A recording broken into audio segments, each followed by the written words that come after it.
Bueno, bienvenidos a este primer episodio de Historia de otra clase. Es medio una prueba, pero es indudablemente un proyecto que queremos desarrollar que, como su título indica, trata de ser no un curso ni una lección de historia, sino un intercambio, un debate, comentar textos, posiciones, porque indudablemente partimos de la concepción de que la historia hace a los debates presentes, a la estrategia, a las luchas políticas. Está presente, bueno, tenemos un presidente que hace permanentes referencias en sus discursos a la historia argentina, universal. Digamos, es evidente que la historia es parte de no solo un terreno de debate académico, sino también está muy presente en los debates políticos y las caracterizaciones, las conclusiones que uno saca de distintos periodos. Bueno, son también un factor a la hora de discutir política, intervenir y militar en el presente. Y bueno, y la otra acepción de historia de otra clase, lógicamente, por eso tiene la cara del barbudo Marx. Que mal empobrecedor. El empobrecedor según Milei. Pero bueno, más que empobrecedor es claramente también una bandera de los pobres, eso seguro. Y bueno, y los pobres que justamente en la historia oficial, más bien muchas veces están... hay dos corrientes. En la historia oficial de los grandes hombres de Mitre y compañía estaba más ausente. Y después una tendencia a hacerla presente diluyendo su carácter de clase. Como sectores subalternos, populares, lo que fuera. O sin una estrategia propia, digamos. Como masas que siguen a líderes, bueno, programas políticos y demás. O como que resisten, pero acá los vamos a ver como sujetos, actuantes y conscientes en la historia de Argentina. Bueno, esa es la idea, Iván. ¿Cómo estás? ¿Cómo están ahí atrás de la cámara? La idea es esto, una historia de otra clase, son una historia desde la clase trabajadora, una historia que de alguna manera nos dé argumentos y nos permita discutir con algunos relatos que se vienen construyendo fuertemente de los aparatos de comunicación. Tuvimos el largo relato kirchnerista, tenemos hoy a Milei también asentándose en un montón de inventos, de falacias, de la Argentina potencia liberal, qué sé yo, un montón de cosas que les ha dado, me parece, un lugar muy central en su propio discurso, ¿no? Ahí en ese discurso en el foro de Davos, en la inauguración. No sé vos cómo lo ves, Iván, pero me parece que hace mucho tiempo que hay un gobierno que, aunque sea desde un punto de vista tan reaccionario, no esté discutiendo tan cotidianamente problemas de la historia argentina y mundial y tratando de construir medio su propia versión de los hechos, ¿no? Así que bueno, por ahí la expectativa es poder aportar a desarmar parte de esa construcción y a darle argumentos a un montón de gente que me parece que está viendo esos discursos y está entendiendo con mayor o menor de preparación que esto, bueno, no es cierto, nos están vendiendo gato por liebre, ¿no? Sí, bueno, hay como una tendencia internacional un poco de los gobiernos a, bueno, el Trump, el Great American... Make America Great Again. Volver a ser Grande América, digamos, tiene, bueno, volvamos a aquella época, o no sé, o Putin... La entrevista esa de Putin, larguísima, ¿no? Donde se remontaba para justificar la invasión de Ucrania a siglos, no, y mucho antes de Lenin. Sí, sí. Iba a la historia antigua de la formación del Ducado de Rusia para explicar sus pretensiones territoriales. Creo que hay algo, ¿no? Del momento donde se está discutiendo historia como manera de valorar a las fuerzas políticas, a los gobiernos, a las luchas actuales. Indudablemente está presente y bueno, un poco el objetivo, veremos si lo logramos, pero tenemos el objetivo de meternos en esas polémicas de lleno, de poder aportar una visión desde otro ángulo. Y bueno, y por eso elegimos también empezar con algo que está próxima a la fecha que tenemos, pero que es el 1 de mayo como Día Internacional del Trabajador, pero nos abocamos al episodio de el primer 1 de mayo en Argentina, digamos, la primera vez que hubo una jornada obrera, el 1 de mayo reivindicándola como Día de Lucha del Trabajador.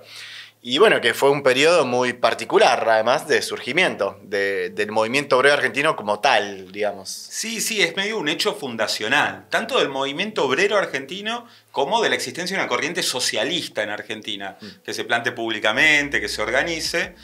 Bueno, trajimos algunos libros. Esta semana fue la gran movilización universitaria, donde una de las consignas que tomaron muchos de los concurrentes fue ir con su libro. Bueno, a mí me gustan mucho los libros, así que traje algunos, Iván también trajo. Por ejemplo, Lucas Poy, compañero de militancia y también un gran estudioso de los primeros años de del movimiento obrero argentino, tiene este libro, Los orígenes de la clase obrera argentina, cubre la etapa 1888-1896. Bueno, justamente el primer mayo fue en 1890. Y Lucas lo que plantea en este libro es que hay que tener cuidado con un poco ese mito del momento fundacional. O sea, él dice, es cierto que fue un salto en la conformación política y sindical de la clase obrera en la Argentina, pero ojo, viene de toda una etapa anterior. Por ejemplo, los 2 años que antecedieron a 1890 en Argentina habían sido años de huelgas muy importantes, de procesos de organización y de victorias de la clase obrera argentina. Me parece que está bueno por varias cosas tocar hoy este 1 de mayo. Un tema es la propia historia de la clase obrera argentina. Por ejemplo, muchos, incluso historiadores o gente en las ciencias sociales, quiere pintarnos que la clase obrera argentina no ha existido políticamente sin el peronismo, ¿no? Hace un rato lo charlábamos, como decías vos, una clase antinacional, han dicho incluso algunos autores, sí, previa al peronismo.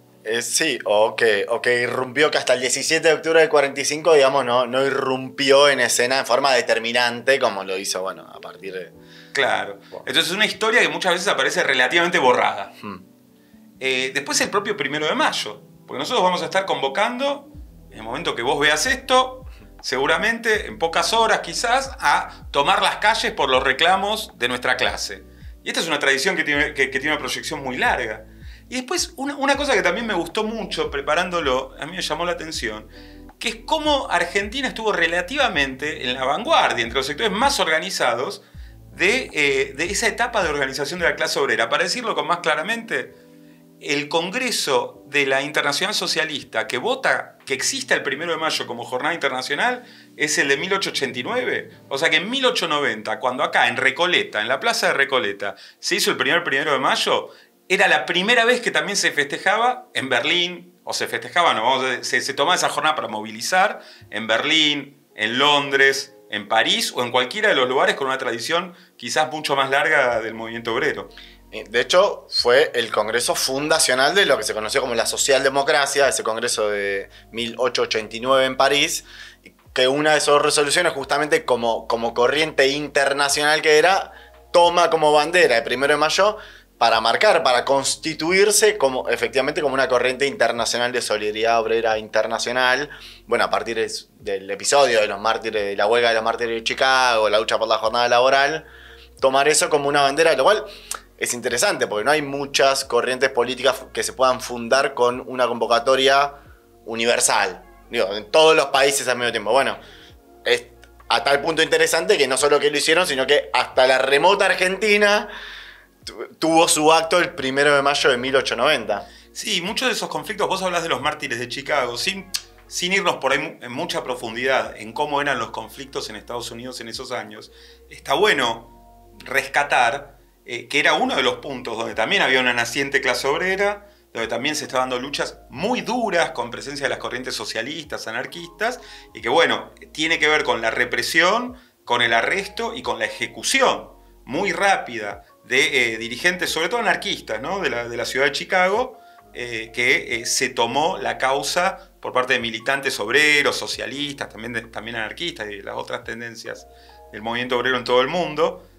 Fueron, si no me equivoco, 8 arrestados en una etapa de huelgas muy duras por las 8 horas, que eran en todo Estados Unidos, pero donde Chicago era uno de los puntos fuertes, y estos 8 arrestados, 5 fueron condenados a muerte. No se les dio derecho a apelación, y en menos de un año ya los habían ejecutado. Entonces, bueno, esto dio lugar a movilizaciones en muchísimos países y a que se transformara en un hecho emblemático para que este Congreso fundacional de la Segunda Internacional lo tomara como jornada para salir a manifestarse por las 8 horas y por todas las reivindicaciones obreras en el conjunto de los países.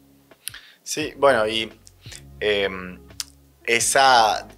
la jornada laboral era realmente una demanda, se cometió en particular en Argentina. Ahora vamos a ver que el 1 de mayo de 1890 queda como en un momento bisagra porque es consecuencia de un par de años de huelgas muy fuertes, un ascenso, el primer periodo huelguístico que hay en la historia de Argentina, que fue más que nada por el salario y por el derecho a poder sindicalizarse, pero en los años siguientes la lucha por la jornada laboral contra el salario a destajo ocupó un lugar central en la conformación de las primeras federaciones obreras, digamos. Era un reclamo muy sentido. En una etapa, digamos, hoy tiene un valor pensar en esa etapa del capitalismo, porque ahora cuando se está discutiendo eliminar los convenios colectivos de trabajo, toda una cantidad de modalidades que usan aplicaciones de datos tecnológicos para romper la idea de un salario, de que vos tengas un salario estable que cobrás todos los meses, discutir, valorar que la jornada laboral no es que surgió de la nada, sino que fue la conquista de fuertes luchas obreras a nivel internacional y que hoy hay un intento de atacar algo que fue una conquista. Ni fue la dádiva de un gobierno paternal ni progresista, ¿no? No es que alguien vino y dijo vamos a regalarle esto a la clase obrera, sino que fueron décadas de luchas muy fuertes que ahora justamente hay una ofensiva en Argentina y en muchos países del mundo para tratar de quebrar estas conquistas del movimiento obrero. Así que creo que estas historias de cómo ha nacido nuestra organización como clase y cómo dio sus peleas, es importante que las refresquemos. A mí una cosa que me llamó la atención mucho, no sé cómo lo viste vos, Iván, preparando un poquito charlar estos temas hoy, era la manera en que los periódicos de la época y los gobernantes de la época se referían a estos primeros conflictos obreros. Me generó una sensación de déjà vu. Pensé que la estaba escuchando a Patricia Bullrich o alguno de los funcionarios del gobierno de Milei, ¿no? Porque eran subversivos extranjeros que venían enviados a tratar de generar un conflicto en un país donde no había ninguna razón para quejarse, evidentemente, claro, y que querían implantar su ideología foránea, ¿no? Es impresionante. Vos no sé qué te pareció, pero es llamativo, ¿no? Ese paralelo. Está en la comparación. Lógicamente parte de la idea de que asignar cualquier agitación obrera a algo externo y no a la explotación que sufren los trabajadores todos los días en su lugar de trabajo, en su vivienda, lo que fuera.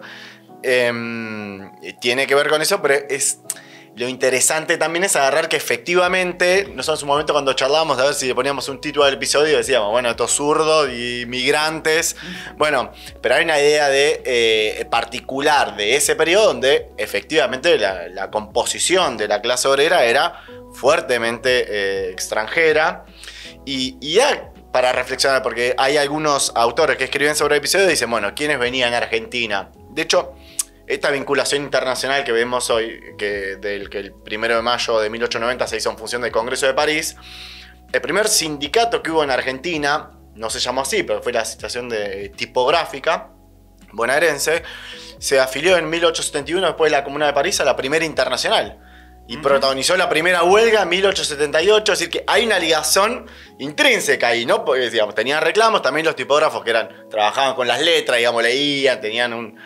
mayor vínculos con lo que era el mundo ilustrado, si se quiere, de la época, pero después, ahora que vamos a ver, en medio de un proceso huelguístico, este acto del 1 de mayo, tomando un planteo de la socialdemocracia, jugó un papel constitutivo. Dijeron, bueno, vamos a lanzar una federación, un periódico, presentar un pedido al Congreso.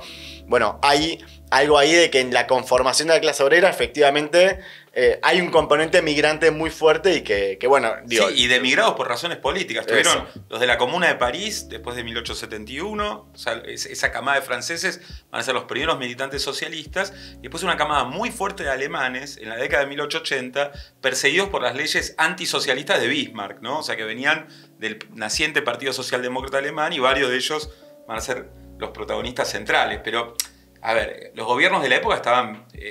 promoviendo esa inmigración europea para constituir la mano de obra que necesitaban. Incluso era interesante el llamamiento que se lee en el acto del 1 de mayo de 1890, que justamente dice, a ustedes les preocupa que vengamos como fuerza de trabajo, financian la venida de los inmigrantes, pero después nos dejan abandonados a vivir en las condiciones de miseria más extrema. Ahí el Estado deja de intervenir. Le interesa traer a los obreros, pero no velar por su estado de vivienda, de salud, por sus necesidades más elementales. Pero en esta agitación no se trata de que sean migrantes solos, sino dos cosas. Primero, que el militante político, de alguna manera, decir que alguien es militante político es desnaturalizar el reclamo. Esta semana con la marcha universitaria tuvimos un montón de eso. Lógico. Es una marcha política, opositora, o sea, no es genuina en su reclamo. Después tenés otro tema, que es el racismo.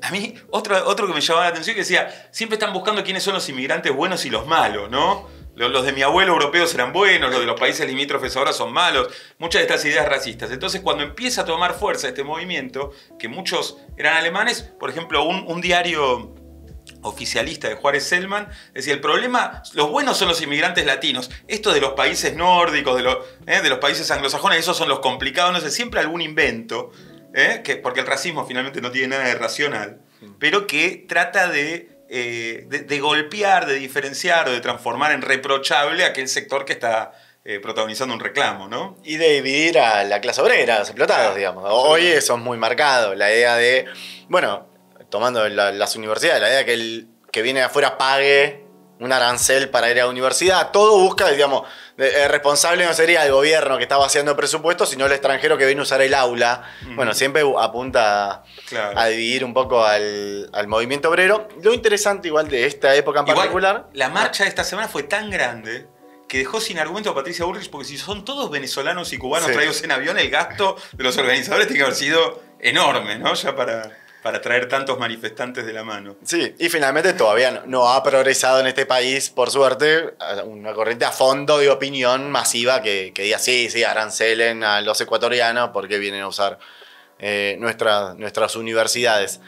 Pero algo que es el componente nacional que estaba muy presente finalmente, porque era mayoría, bueno, hacia fines del siglo XIX, la mitad de la población de la ciudad de Buenos Aires eran extranjeros, pero es interesante que se formaban núcleos, círculos de literatura, para hacer reuniones sociales, clubes, identificados justamente por su origen, por su nacionalidad, pero que eso no fue en desmedro, sino terminó favoreciendo incluso la constitución de organización como clase, digamos. Hoy, a ver, el círculo español o italiano puede ser policlasista por definición, pero las sociedades que se conformaron en esa época, muchos terminaron jugando, sea porque tenían vínculos ideológicos previos, como el Vorwärts, que son estos emigrados alemanes que fueron los convocantes, los organizadores de este 1 de mayo de 1890, pero muchos círculos, de laboratorio de Italia, varios. Yo crecí en un club que fue fundado por migrantes judíos que pertenecían al Bund, que era la corriente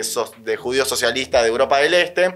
Estaba muy presente también en ese agrupamiento más de tipo nacional. Igual el carácter de clase, el carácter también como organización política y las primeras federaciones se formaron con un papel importante de estos. Absolutamente, era mayoritario en esa época.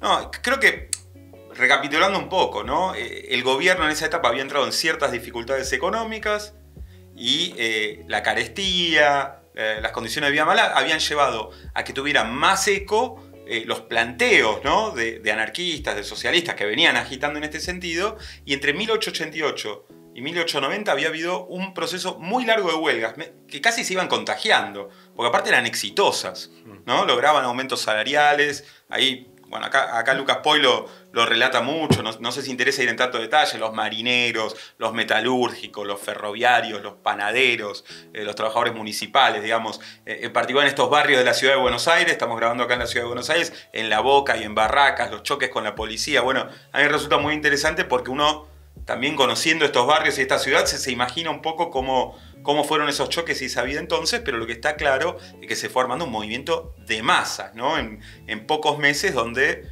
a un proceso de organización y un éxito en mejorar las condiciones de vida, las condiciones salariales. Por ejemplo, había una de las cosas que llevó a una huelga muy grande, es que los empleados domésticos, pero se extendía a los de hoteles, a los que manejaban carruajes, que eran como si fuera el taxista, digamos, tenían que tener una libreta de sus empleadores a que los recomiende que habían sido buenos empleados. Y si no, no podían ser empleados. O sea, si vos habías participado en una huelga, en un reclamo, no habías llevado adelante algo que quisieron, no te iban a contratar más. Y eso llevó adelante una huelga durísima que derrotó al intendente de ese momento, que había tratado de imponer esa reglamentación contra los trabajadores. Lo interesante es que en este proceso huelguístico que se está desarrollando, que es cuando surgen estrictamente las primeras organizaciones sindicales que logran imponerse como tales. Parte de los triunfos de las huelgas tiene que ver con eso, con que reconozcan a los trabajadores organizados, que tienen una delegación con la cual negocian los reclamos y demás. Y en este punto empalma 1890, el 1 de mayo, como una fecha en la cual dicen hay que construir una federación obrera. Digamos, las resoluciones, hoy las comentaba, es en parte del 1 de mayo. Y esto me interesa porque es un acto, no algo anecdótico, una efeméride, un hito de organización real. A partir de ahí se tomaron definiciones, se propusieron objetivos que luego tuvieron, digamos, fue el primer intento de construir una federación obrera, se empezó a editar el periódico El Obrero, que intentaba ser el periódico de esa federación, bien que un poco problematiza Poy, es interesante porque estos militantes socialistas, más que nada, porque en este momento, esta etapa del anarquismo, todo un sector más organizado era antiorganización, digamos, estaba en contra de los sindicatos porque lo veía como... digamos. Sí, y veía a los sindicatos como una organización reformista. En la medida que no trascendían el régimen social, bueno, eran reformistas. Lo mismo con el reclamo de la jornada laboral, bueno, no era de máxima. Entonces estuvo más que nada animado por socialistas que todavía un poco, dice porque me parece interesante, confundían el plano de organización más gremial o económico, si se quiere, con el político. Que, a ver, para contextualizar, nosotros somos militantes trotskistas, pero Lenin todavía no había escrito El quehacer, que es justamente su obra donde problematiza el problema de lo que es una lucha económica, la lucha de clases que se convierte en tal cuando cobra un carácter político, que tiene en cuenta, bueno, cómo intervienen las demás clases, el Estado. Entonces me parece que es claramente un debate que estaba atravesando al movimiento obrero en la época. Está claro. Bueno, entonces el Borwards es el que llama a una reunión preparatoria. Vienen unos 500 trabajadores, una reunión importante. Hay debates con los anarquistas muy duros. Se realiza ese 1 de mayo. Algunos calculan alrededor de 2.000, 2.500 obreros van a ese primer acto y entra en escena el movimiento socialista. Comentábamos que los diarios burgueses de la época decían que estaban importando, incluso atacaban a los alemanes, decían esto es invento, quieren ser como Karl Marx, lo que fuese, y decían que era completamente artificial. Sin embargo, existía un problema obrero, un problema social muy profundo en la época. La cuestión social. Claro. Le decían, sí, hubo este periodo de huelgas que nosotros comentamos entre 1888 y 1889, estuvo signado por una profunda devaluación de la moneda que hundió el poder adquisitivo salario. Algunos dicen que cayeron a la mitad, lo sabemos. Hoy nosotros que eso tranquilamente puede pasar. Era un proceso parecido, se habían hundido los salarios y eso detonó lo que se llamaba esto, la cuestión social, que en un país que se supone que uno venía a hacer la América, bueno, digamos que facilitaba en teoría una posibilidad de ascenso social, bueno, emergió que esa posibilidad estaba restringida, que ya se abría una cuestión social de una masa de desposeídos, de explotados en Claro, el país. pensemos, para ubicarnos un poquito con los que nos puedan estar siguiendo, que el año 1890, donde surge el movimiento obrero más fuerte públicamente con el acto del 1 de mayo, es un año de una gran crisis financiera y de deuda en la Argentina y que incluso lleva una división en la clase dominante porque es el año donde aparece la Unión Cívica y hace la Revolución del Parque, unas semanas después del acto del 1 de mayo. Sí, bueno, de hecho el libro que yo traje es de Milcíades Peña. El título es Alberdi y Sarmiento del 90, en realidad son dos textos diferentes. Uno es específico sobre la Revolución del 90.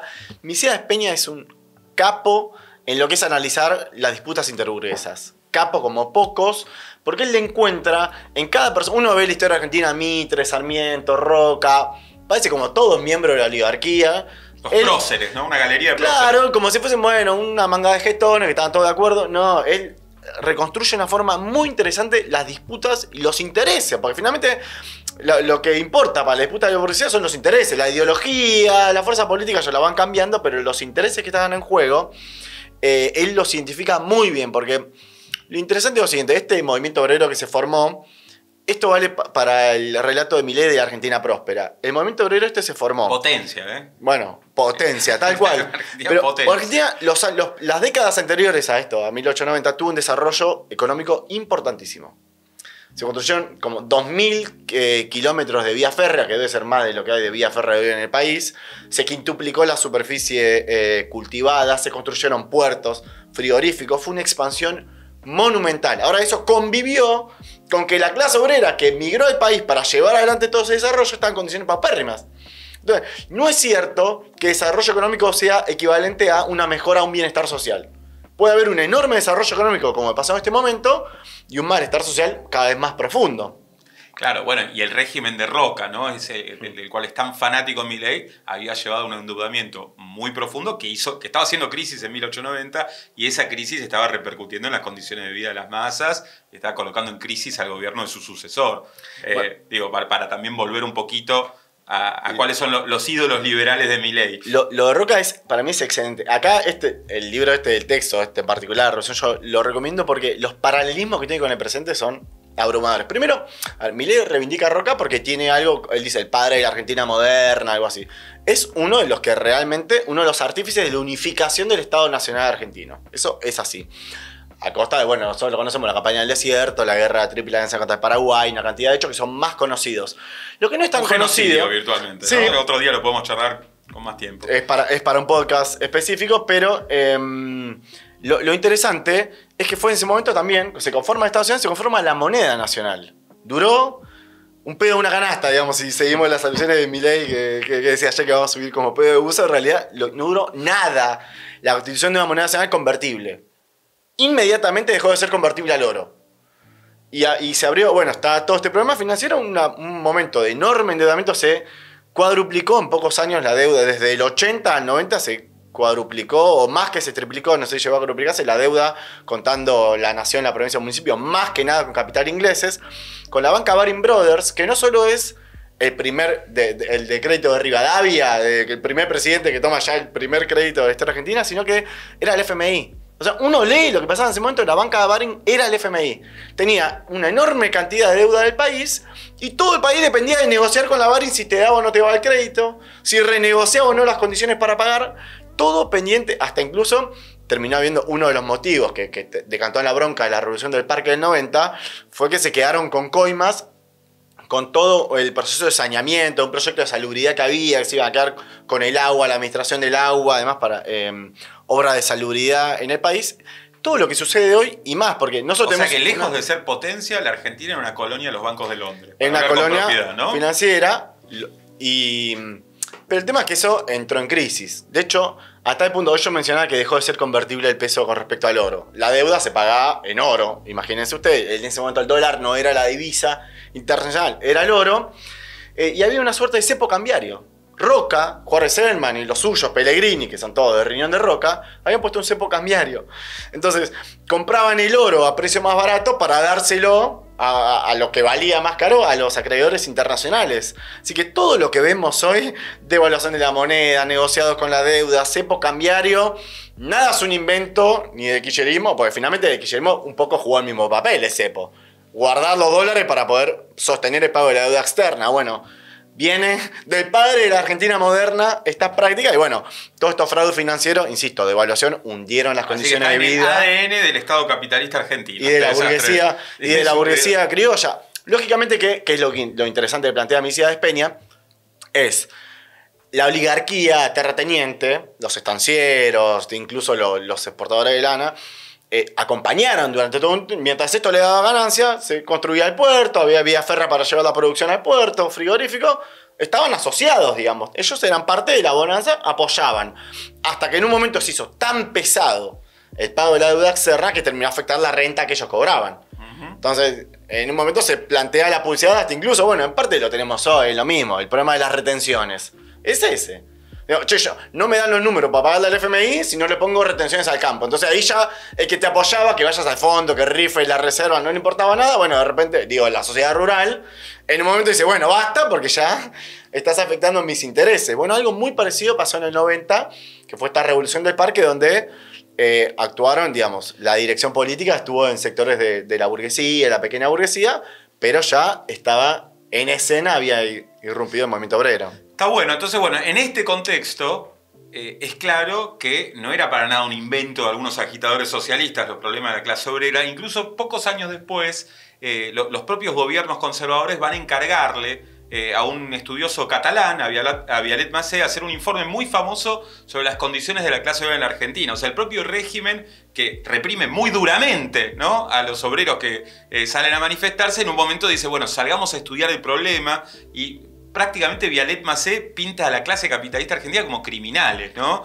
Realmente las condiciones de trabajo en las minas, en el campo, los peones rurales, lo que pinta, hoy no nos vamos a meter en detalle, otro día hasta ese informe da para charlarlo largamente, hace una cantidad de propuestas al Congreso argentino, Vialet Macé, de que haya una ley de trabajo que es rechazada por el Congreso argentino.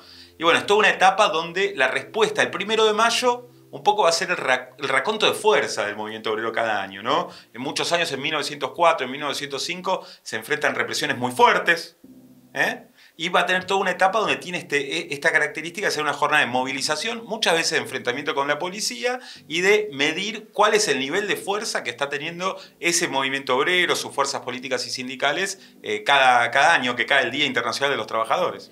Bueno, de hecho, hoy hablábamos de la cuestión, el ataque a la población migrante, la estigmatización.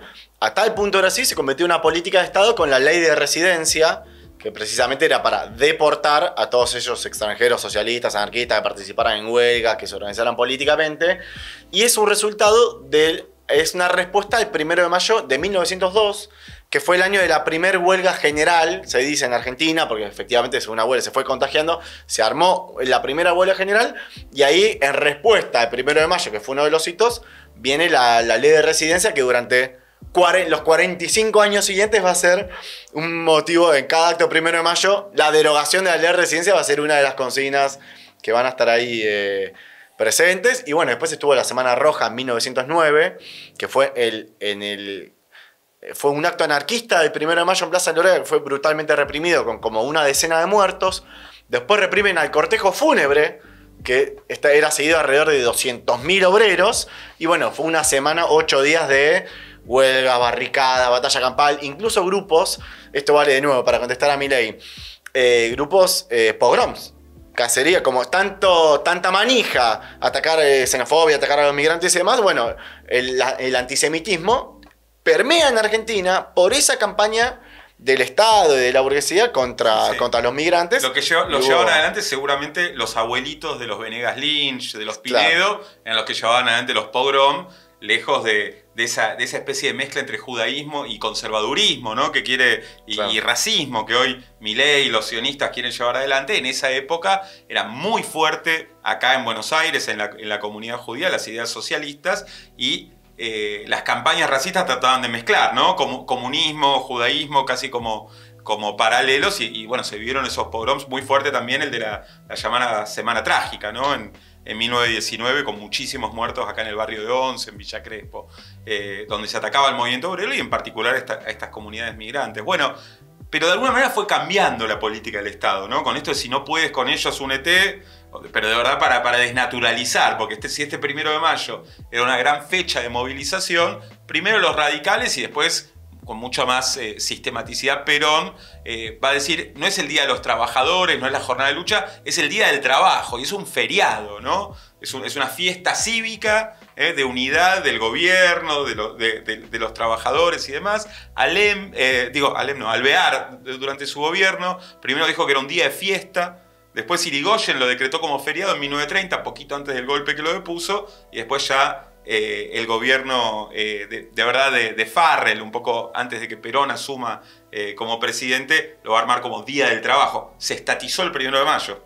Claro, que a ver, no dejó de ser, bueno, vos mencionabas la Semana Trágica, ya era en el periodo de la democracia con Irigoyen, no dejó de tener esa ida y vuelta. Por ejemplo, en la década que se llamó la década infame, la de los 30, los actos del 1 de mayo muchas veces no eran permitidos. Así es. Entonces, como trataron de oscilar, fueron oscilando en qué respuesta daban a esta jornada, como una jornada de movilización obrera. Y lo interesante, hay un libro que yo no lo traje hoy, pero que también es interesante de leer, que es el de Nicolás Íñigo Carrera, sobre la estrategia de la clase obrera en 1936, que es empieza con el proceso de la huelga de la construcción, después una huelga general muy importante en enero de 1936, y el 1 de mayo de ese año es interesante porque fue un acto donde hubo oradores no solo del Partido Socialista, del Partido Comunista, sino también de Unión Cívica Radical, del Partido de Lisandro de la Torre. Se fue configurando lo que ya era la política del estalinismo en ese momento, de los frentes populares, y es interesante porque para mí tiene dos proyecciones a futuro. Por un lado, la idea de que la clase obrera, incluso tomando el 1 de mayo, por eso me parece muy simbólico, no se tenía que jugar por ser ella la cabeza de un proceso, de la pelea por su propio gobierno, por una revolución dirigida necesariamente por la clase obrera, porque estaba subiendo al palco a representante de la burguesía, y eso uno lo puede proyectar, por un lado, la clase obrera que después apoyó a Perón, digamos, en esta idea de que, bueno, su movimiento sí obrero, con una fuerte impronta obrera, pero sin un líder obrero y sin la bandera de clase, porque estrictamente por definición el peronismo es policlasista, un frente de conciliación de clase, y después lo que fue la política del Partido Comunista y del Partido Socialista de la Unión Democrática. Claro. Está bueno porque el 1 de mayo, como es un hecho fundacional del movimiento argentino, se hace todos los años, si tuviéramos la foto de cada 1 de mayo, vamos siguiendo su mutación política, las fuerzas y todo, y tenemos en los años 30 un Partido Comunista que va a ser muy fuerte en la clase obrera, cosa de la que no se habla mucho, porque duró pocos años en la Argentina, pero que jugó un rol clave en la organización de los sindicatos industriales, ¿no? La carne, la construcción, metalúrgicos, y que perdió luego ese apoyo. Cuando viene Perón. Por rama. Claro, antes eran más federaciones por oficio y pasaron a ser... Pero a lo que iba es, es conocido que el PC por ahí tuvo ese peso, el PC, y lo perdió cuando vino el peronismo, pero su política de seguidismo a fuerzas burguesas previamente, como esto que contás vos, tenemos la postal del 1 de mayo de 1936, donde prefiguran la Unión Democrática muchos años antes de que llegue Perón. Así que bueno, ya esa política del PC había arrancado y tuvo que ver con desnaturalizar ese peso que tuvieron en el movimiento obrero. Yo un poco quería charlar de esto para ir redondeando, porque por toda una etapa el peronismo lo tenía de feriado, pero movilizaba los 1 de mayo. Era un momento, ¿no?, de grandes movilizaciones, pero eso también tiene un costo. O sea, si vos movilizás a la gente, le tenés que poner la cara y tenés que poner respuesta. Y se ve que en un momento eso para el peronismo dejó de ser negocio, digamos, políticamente, ¿no? Se archivaron las grandes marchas de 1 de mayo, con Perón hablando desde el balcón, que eran un poco un ícono del momento clásico, digamos, de la primera etapa de los gobiernos peronistas. Creo que el punto clave, si pudiéramos encontrar el momento de quiebre, es el de 1974, está claro, ¿no? Sí, bueno, es que de hecho los 1 de mayo, desde de 1890, no eran una jornada, no solo una jornada de lucha, sino que estaban cruzados por fuertes polémicas y debates al interior de la clase obrera. Los debates primero de socialismo y anarquismo, después de comunismo y socialismo, después con el peronismo, están permeados por una lucha política fuerte. Y bueno, y el 1 de mayo de 1974, que es cuando Perón expulsa a los montoneros de la plaza, también cristaliza eso, digamos. Bueno, una tendencia, un gobierno que se supone que volvía del exilio para satisfacer las demandas de la clase trabajadora y vino a estrangular un proceso de ascenso obrero que se había abierto con el Cordobazo. Y bueno, ahí en esa plaza se terminó de expresar, bueno, qué rumbo. Le cantaban, está lleno de gorilas el gobierno popular, la política de López Rega ya estaba formando la AAA, el pacto social. Bueno, esa tensión no dejó de expresarse el 1 de mayo. Claro, los expulsa de la plaza, hay una ruptura en el peronismo que los montoneros no la van a lograr transformar en una fuerza superadora, es claro, ¿no? Y de alguna manera los sobrevivientes se han reintegrado ese peronismo defensor de un pacto social y de un orden junto a las clases capitalistas, pero en su momento fue una crisis muy grande y un poco me parece que sacó de escena, ¿no? El peronismo después no va a usar el 1 de mayo. El recuerdo que tengo es que con el proceso del 2001 se revalorizó la Plaza de Mayo como una movilización muy importante de la izquierda, de los movimientos piqueteros, de los sindicatos y los centros de estudiantes recuperados, de las asambleas populares más cerca del proceso 2001-2002, y la Plaza de Mayo hasta este día ha sido escenario de actos nuevamente con las banderas rojas del socialismo, ¿no? En la Argentina todos estos años. Bueno, que lo criticó Cristina Kirchner. En su cierto. momento, ¿se acuerdan que dice, bueno, mucha bandera roja y poca bandera argentina? Ahora probablemente nos ataquen porque haya alguna bandera palestina probablemente, pero vale, por supuesto. Así como en el levantamiento de Gueto de Varsovia, el 1 de mayo de 1943 hubo una bandera roja, bueno, acá habrá una bandera palestina en un acto rojo en la movilización que haya sobre el 1 de mayo. Y bueno, pero es interesante porque incluso este año, donde se supone, al menos hasta el momento que estamos grabando esto, va a haber una movilización de la CGT, no van a la Plaza de Mayo. Es un acto del Monumento del Trabajo, en principio. Digamos, todavía es una idea más de cuestión conmemorativa y no de que sea una jornada para decir, bueno, el 1 de mayo vamos con todo a enterrar la reforma laboral. Bueno, están negociando.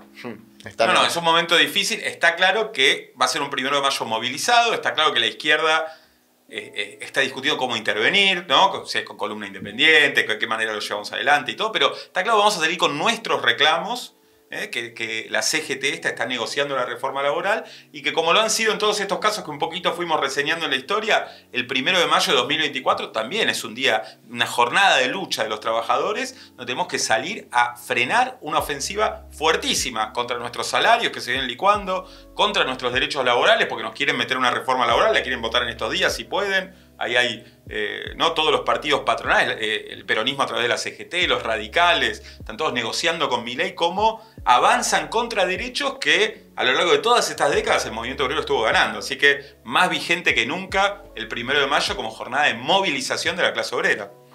Así es. Y bueno, con este gancho mostramos que efectivamente la idea de discutir una historia de otra clase aporta trata de esclarecer un poco y de ponerle algunos condimentos a estos debates políticos que tenemos hoy y un poco permiten verlo en una perspectiva más amplia. Bueno, esperamos que les haya gustado, háganos saber qué les pareció, qué temas por ahí les gustaría que se puedan tocar en otros programas. La idea es continuar este ciclo con Iván, conmigo y con otro grupo de compañeros y compañeras de los cuales surgió esta inquietud y que un poco nos pusieron en marcha con esta idea de armar el programa. Gracias, Guille. Gracias a vos, Iván. Nos vemos pronto.